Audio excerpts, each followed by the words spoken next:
Welcome to Cape Fear Business Roundtable. I am Frank Williams, and today's guest is Justin Williams, who is publisher extraordinaire of many different publications we'll talk about.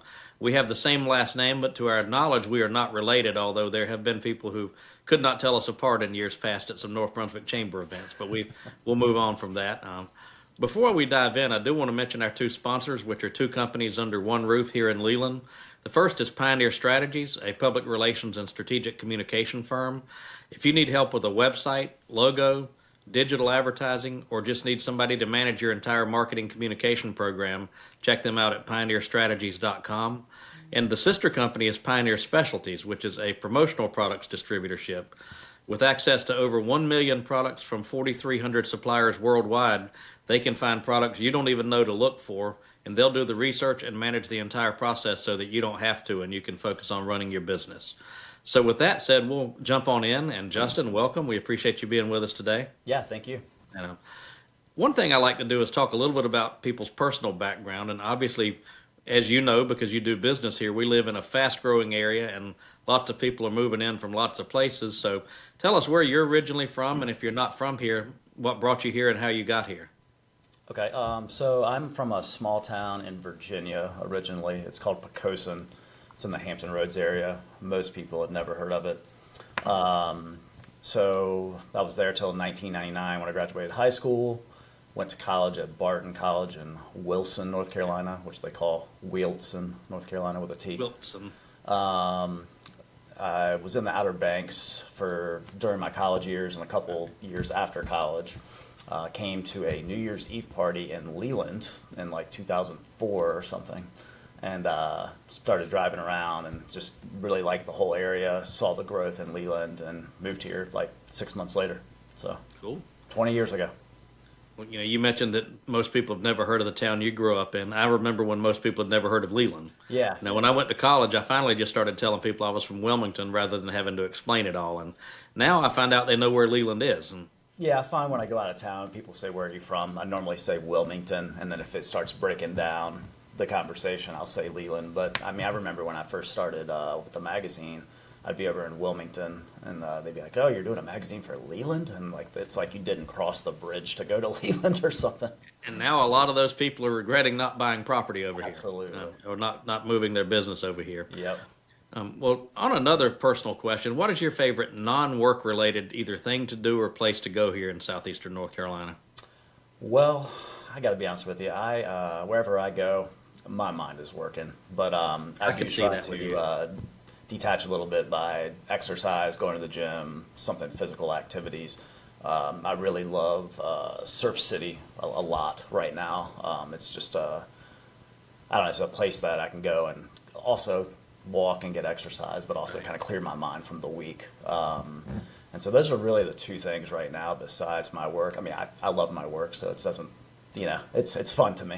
Yeah. So, When you love your work, it's not work. no, That's no, the thing. A lot of people, I'm the same way. I love what I do, and people say, "Why are you working?" I'm like, "Because Yeah. it's fun." it is. And they don't, Exactly. and I kind of feel for people who don't get that. No, People who absolutely. hate Yeah. what they. No, I don't kick back after work and think, "Oh God, I'm so glad work's over today." I'm like, "Oh man, I wish there was more hours." I have to force myself to take time away, kind of like you, and probably like what I like to do. I find fiction books that I read and I just finished one that I got sucked into it, and probably could have stayed up all night because I wanted to know what happened next. But it gets your mind away from it, and I think we need that. And people like you and I have to force ourselves to do that sometimes. Yeah, for sure. Well, let's talk about, you mentioned how you ended up in this part of the state, but tell us about your career journey and what led you to be a publisher of one magazine, then two, and now, how many do you have now? 10. 10. Yeah. So That's a lot of magazines. it is. It's constant deadlines. Keeps it interesting around the office for sure. Basically, when I was in college, I used to deliver my family, uncle and aunt had a advertising agency in the Outer Banks. They published Okay. annual restaurant, wedding, things to do guides. So I would deliver them in the summer, and I was just always fascinated with and curious about how it was put together from start to finish. And I didn't know it at the time, but I got really lucky, and they had a sales position open when I just graduated college. So I started doing that and really started to learn the process of start to finish, from publishing, from sales to editorial to how things were placed. And when I actually got into it for my own business, like, it was really for an advertising need for Leland, because at that point in time, Leland didn't have anything. It was being ignored. Like, so that, like, for example, let's say, like, at that point in time, Yellow Pages were a really big advertising deal. So the problem That with seems the like Yellow centuries Pages, ago now. yeah. So the problem with the Yellow Pages, though, was like, a doctor in Leland would be paying for advertising that 70 or 80% of it was being targeted outside of the Leland Right. area. So I thought, well, Leland's about to kind of blow up, it seems. I'm sure there's a lot of interesting people here and a lot of interesting stories. Why not hone in and focus on that area? And it gives an advertising vehicle for the local businesses to go directly to those homes and the people living and coming and moving to Leland. So that was how it kind of started. I mean, and then, the passion from there helped me grow it to the next magazine, to the next, to the next. Well, hearing one thing you said, kind of reading between the lines, you mentioned how the advertisers in the Yellow Pages were advertising to multiple counties and 80% of their people were outside of their area. Just sounds like your niche is publications that cover a specific area, talk about what's happening in that area from a lifestyle perspective, and then help the advertisers reach the people there without wasting their money on people everywhere else. Does that kind of sum it up? Yeah, yeah. I mean, and the other thing is like, I wanted to do something that was high quality. I've never swayed from the quality of our product from day one. Although it's a risk because it's very expensive to print on high quality paper, but it didn't stop there though. I wanted to make sure, like, I wasn't, like, my tagline for a while, because in the 2000s, a lot of people were starting magazines, right? So, one of my taglines in the late 2000s was not just another magazine, because we were direct mailing 10,000 copies every single issue to target neighborhoods in Leland that the advertisers wanted to hit: Magnolia Greens, Waterford, Brunswick Forest, and then eventually Compass Point, 133 Westport, all that kind of stuff. So I thought, well, I mean, and I did my research up and down the East Coast, and no other magazine was doing it like that. I know they had those neighborhood things that are published, but my thing is, like, I want to hire the writer, have a high quality article. I want to hire the photographer and have a high quality photo spread to go with the editorial. Again, it's all about quality and all about, just kind of like piecing that all together to get the best product possible to hit the most people. So. I remember I lived in the Triangle for 20 years, including college, before I moved back, and there were a number of similar publications up there. I don't think they did the mailing you did, but in terms of quality, when I moved here, I was kind of surprised to see something in Leland that was the quality of what you would see in Cary or North Raleigh. So that was what I would equate it to, is something, and those were high-end, up-and-coming neighborhoods, with a lot of people with a lot of disposable income in them, who your advertisers needed to put something in front of them that was quality. Yeah, and I remembered, at that point in time when I was first starting it, I was cold calling, like, on foot, like on Village Road. And, I mean, people thought I was absolutely insane. Like, I mean, most people, they were like, just, what? Like, some people could see the vision. Right. And, like 17, where Walmart and all the new stuff is now, none of that was even there. It was trees. Yeah, so it was just like, I was literally just kind of like taking a little bit of a risk. Like, I think it looks like it's going to blow up. Let's kind of see what happens. But, obviously it did pretty good after I got that first issue out, and I was able to, through the chamber and networking and cold calling and follow up, building relationships. So it helped me solidify that as a, credible publication. I think once you getting that first episode out was probably the big thing, and then people probably wanted to see, is it going to stand the test of time, which obviously it has. Our mutual friend George Murray likes to talk about the first time you stepped into his store, and he's like, who is this young guy? Pre-gray side hairs. I remember when I first called on him, he was one of his claim to fame, like the first business in Waterford. Like, I love that. So whenever I see him, I'm like, hey, he's the first business in Waterford. And so I remember we'd sit in there and, like, for hours, because there weren't any customers yet. And he called me Jason for probably 18 months, and I didn't correct him. And because when people, As long as he signed his advertising check, right? I didn't care. I was like, you know what? That's fine. You can call me whatever you want. And then finally one day after we started to become like closer and closer, I was like, hey, you know my name's Justin, right? So he was like, he felt so bad. We joke around about it. I heard somebody that tell a story on a different podcast this week, and they were at an event, and somebody spoke to them and pulled them off, and they talked for 20 minutes, and they went back to their table, and the wife said, "Who was that?" And the guy said, "I don't know." So similar. The thing is, They were so focused on what they were talking about, they didn't know who they were talking about it with. well, even I do that sometimes too, because sometimes I've met somebody, like say in like 2010, and I haven't seen them in 10 years, and then I know their face, and then I can't pinpoint exactly where it was. I do that all the time. And I hate it, and I know it's part of like maybe getting older too, because you can only hold so much in your head. But when you meet a lot of people in what you do as well. It is, yeah. I hate it when I do that. Like I feel horrible, so I try to remember if I can. You mentioned earlier you've gone from one magazine up to 10 magazines. Does that include the map, or is that just magazines? Yeah. So it's 2 map franchises: Discovery Map, one for Wilmington, one for Brunswick County. A hardback book, Wilmington Today, that I purchased from another couple that had been in business quite a long time. It goes in all the hotel rooms. We do an annual real estate publication. We're contracted with Pender County Tourism with Olivia to publish their annual tourism guide. So we just published our second one with them last month. And then we have the 4 or 5 quarterlies now with Topsail Magazine. We just purchased Riceville Beach Magazine, and then North and South Brunswick, and then Southport Oak Island. Right. So if someone wanted to publish a magazine, say for a trade association or something, they could contact you and contract with you to design and publish that? Oh, yeah. We've published custom content for the town of Leland, Parks and Recreation. We used to do their tape, and they stopped printing it, as far as I know. We work with John Tate at Signature Wealth. We do a quarterly publication for him. I'm working with a client now, actually out of Raleigh, that is publishing a coffee table book. It's like a huge, like 388-page coffee table book. So yeah, we can do custom projects at any point in time if anybody has an idea. And I actually think it's good for a client to actually consider doing that for themselves, because it helps them tell the story, and they can kind of control the narrative in a setting that's not so busy like the digital landscape is.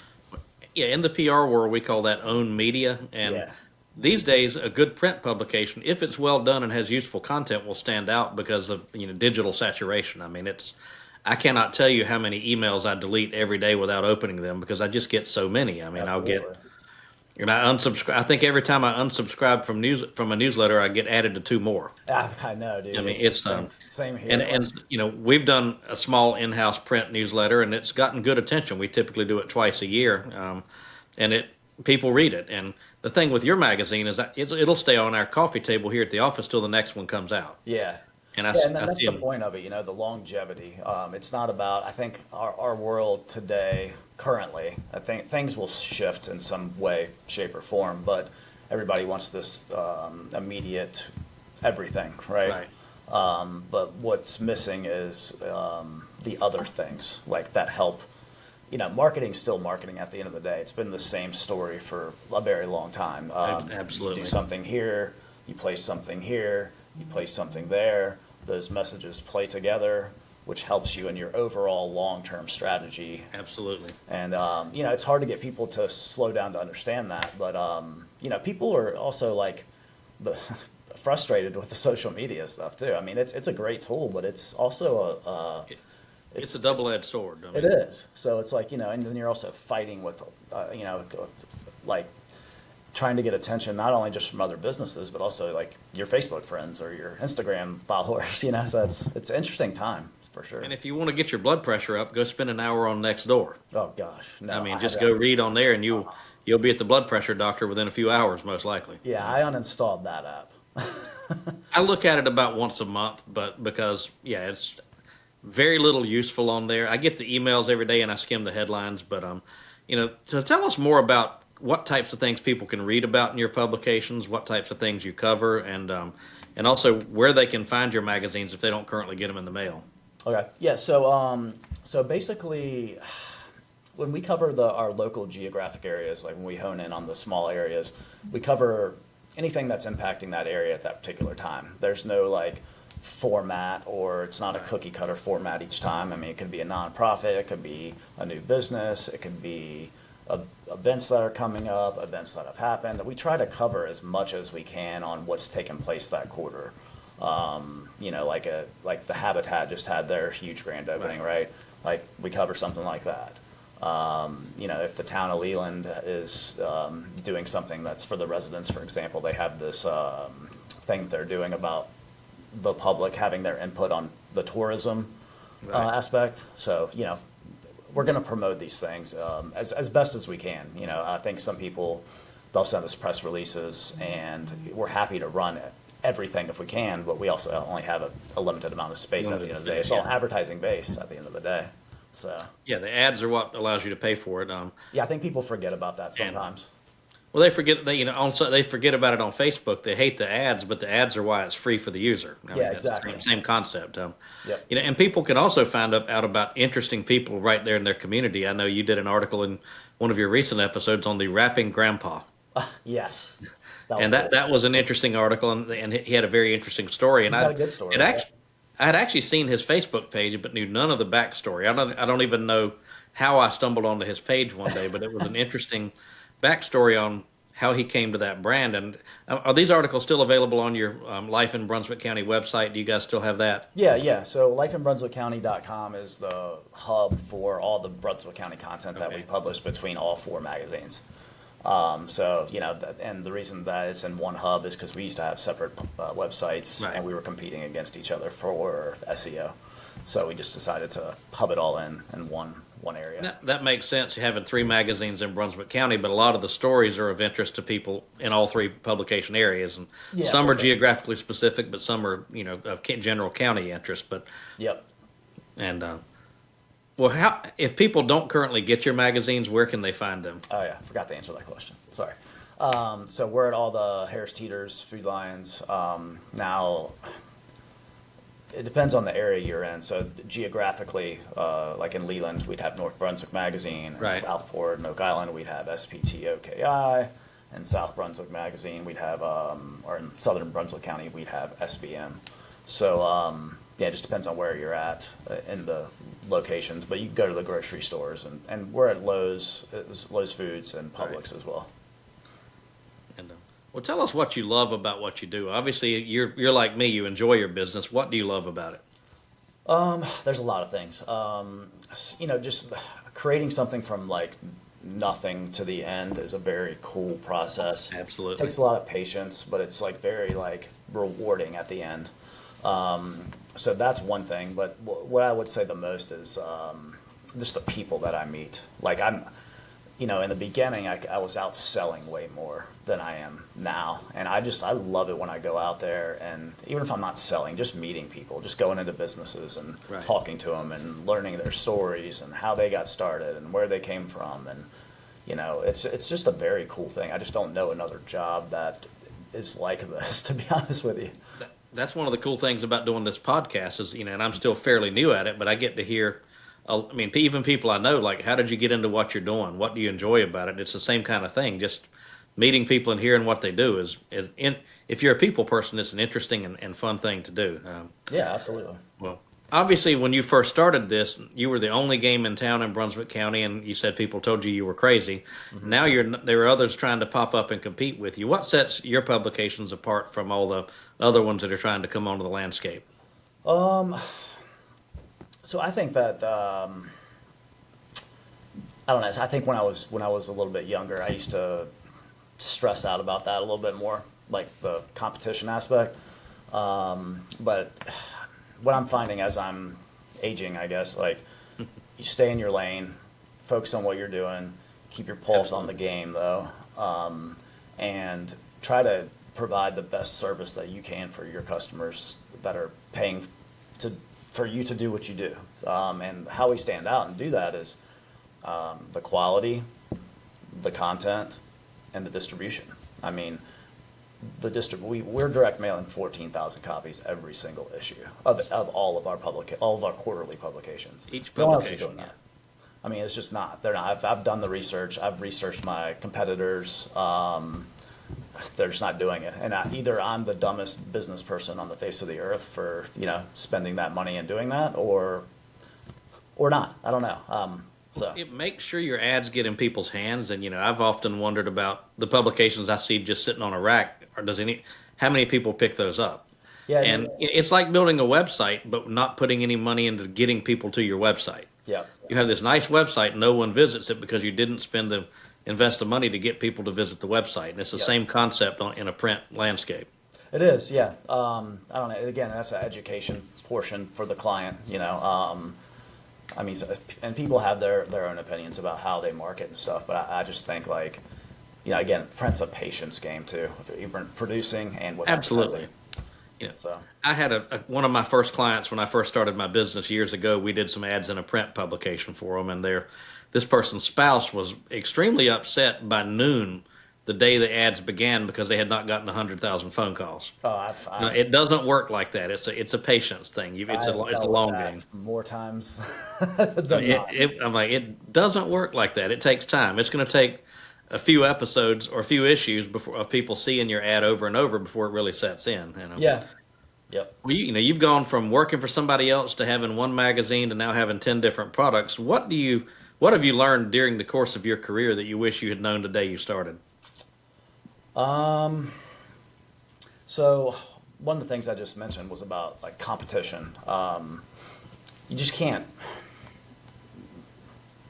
pay too much attention to what other people are doing. Right. If you want to make the best product yourself. Like, Absolutely. Again, keep your hand on the pulse, whatever. But stay focused on what your vision is and what you're doing. Listen to your customers, listen to your readers, and organize that into a format where you can make the best product. I think that's great advice. Yeah, and if you again, I did it in my 20s for sure. I got hung up on, oh my God, the Star News is starting something. Or, there was like probably 4 Brunswick magazines that came in and out during that 2005 to 2012 era. So, and it stressed me out, but, like, I just kept pushing and tried to do more. So I would just say stay focused on what you want to do, but keep your pulse on stuff. Yeah, keep your pulse on it, but don't let it distract you, and stay focused on your goal. And I think persistence is something that is often lacking these days. People will try something and they'll try it for 3 days, and then it doesn't give them instant microwavable result. They move on to something else, and they don't stick with anything long enough to give it a chance to work. And, things take time. And when you're young too, especially in your 20s, you got to make sure that decisions you're making then, because they affect your life until Absolutely. I'm 44 now, and decisions I've made in my 20s have definitely affected. Absolutely. And talking about, worried about the competition, it was in a different context, but Winston Churchill said that if you stop and look at every dog that barks, you'll never get to your destination. Yeah, that's true. I think he had a political context for that, but I think it's a great quote. For sure. Well, if you were talking to somebody who, let's say somebody called you from Virginia Beach and said, I'm getting ready to start out and want to start a magazine and want to get into the business you're in, but do it up here, what advice would you give that person who's looking to follow your path somewhere else? So I've actually done this with several other people. So the most recent one, what I asked them, the very first thing that I asked them was, can you sell? Yeah. Because if you can't, or if you don't have somebody that can, then it's really hard to make it, because sales produce the product. Absolutely. And that's really the number one thing. Everything else, unless you've got some kind of financial backing, or by one person or family or whatever it is. That could eventually run out, though, and you better be able to sell when it does. Yeah. So sales and being able to build relationships within the community is just key. And then, it feels exhausting, but you remember the beginning of us in the community. We were at every ribbon cutting. We were at every after hours, every breakfast. The Rotary helped start that. You just got to get involved in these things in the community to make an impact, to have the community also, like, help understand that you're serious about what you're doing. Like, you're here for the community. You're not here just to make money and, Absolutely. So. And I think you just hit on something. Number one, you've got to be present, because when I was at the Raleigh Chamber before I moved back here, I went to one of their networking events, and the guy running it said, "Let me tell all of you folks that are here for the first time how this works." He said, "Most people won't remember you were here today. If you're still coming back to these in 6 months, we'll start to take you seriously. In a year, we'll know you're serious." Yeah. And I thought it was blunt, but there was a lot of wisdom in that, and that's something that you like you said, if two or more people gathered, you were there with a camera.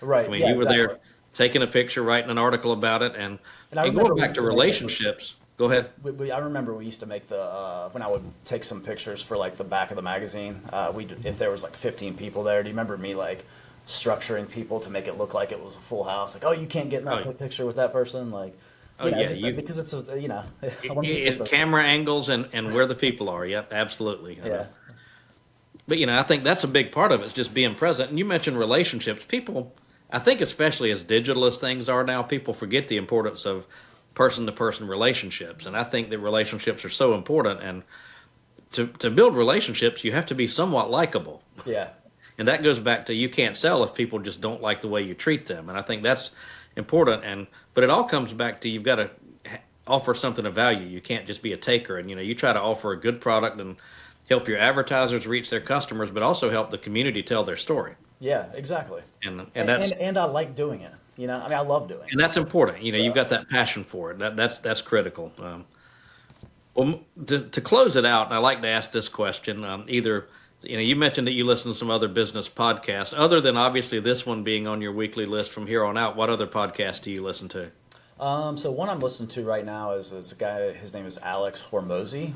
I think I said his last name right.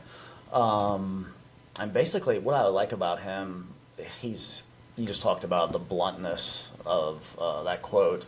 Like, he's very blunt, and he tells it exactly like it is. And like, I think a lot of people have a hard time with that nowadays. But the reality is, Yeah, if you can listen to something like that, and then you can talk to yourself, that's how you improve yourself. You know what I mean? So you say, absolutely. like, I mean, like something he said the other day was like something about like everybody's got their own stuff going on. So do people really care about what you're going through that day? And that's harsh, but if you think of it like That's that, like everybody's going through something, I think is the point. Absolutely, and So, and I think that's you just hit on another important topic, is we've got to be able to take criticism and use it to make ourselves better. I'm doing a professional development training with my team here at work, and we're going through a John Maxwell book, and he talks about failing forward. And failing forward means that every failure is a stepping stone to a success, because you learn from it. You don't let it define you. And I had a boss years ago, and I think you being in sales in your entire life will appreciate this. Before I started my business, I was working at New York Life, and I hated cold calling. And I was sitting in my office making a list of people to call, and it was the same list I had made the day before and the day before. I was just rearranging it. And my boss's boss stuck his head in and looked at me and said, "What are you doing?" I said, "I'm working on my sales plan." And he said, "One day you got to quit getting ready to get ready and go call somebody," and turn around and walked away. And that's the only thing I remember that this guy specifically said to me, because it was absolutely true. I was getting ready to get ready. And at yeah, some I mean, point you and have to go do something. a lot of people do that too, and you can paralyze yourself. But it was hard criticism, but I learned from it. It stuck with me, and that's the big thing. Yeah. One question, obviously you've got a lot of different publications that I'm sure each have their own website. Is there one centralized website where if somebody wanted to learn about all of your publications, you have one centralized site for the company?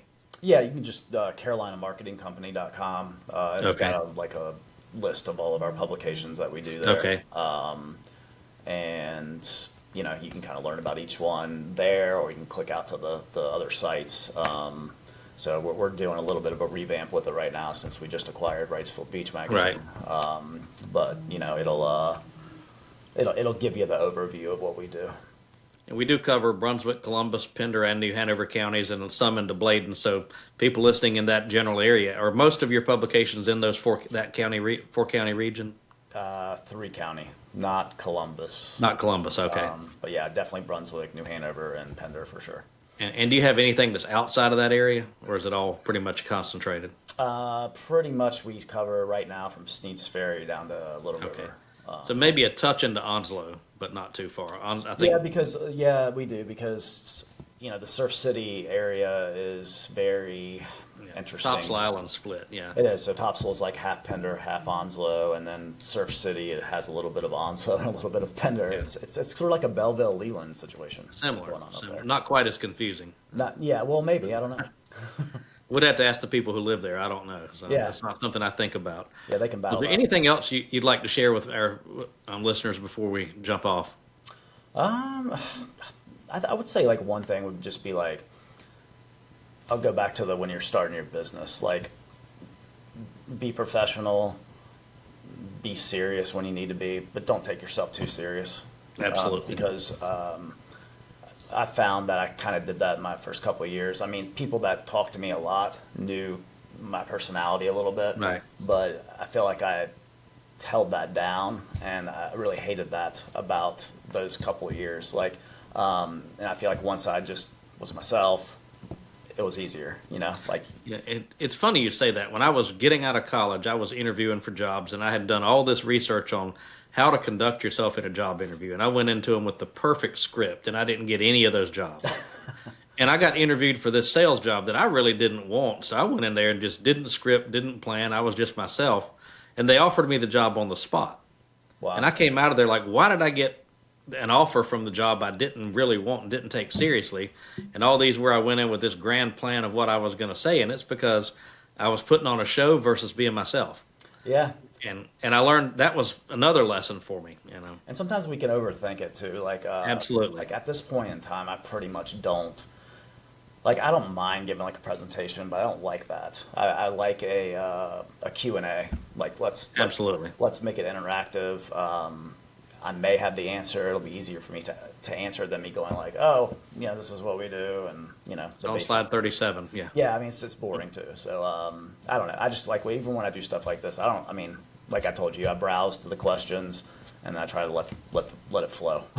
So. And the questions are more of a guideline to give you what we obviously didn't follow them necessarily exactly in order, but it just I want people to have some idea what we're going to talk about, because this is obviously an entirely business focused podcast, no politics, no gotcha questions. I want to promote businesses in this area, and that's I started it kind of on a whim, but a big part of what I want to do is help shine a light on local businesses here that people may not know about, and then also help local businesses learn from other local businesses as well. I mean, there's a lot of them. So Absolutely. Well, Justin, thank you for being with us. And for everyone who's watching, this was Justin Williams with Carolina Marketing Company, which publishes 10 different magazines, maps, and other products. And I would encourage you to check out their publications if you're not currently aware of them. But it's a good chance you get a magazine from him in the mail, depending on where you live. And if you're watching this, you can check out this and all of our other episodes on our website at capefearbusiness.com.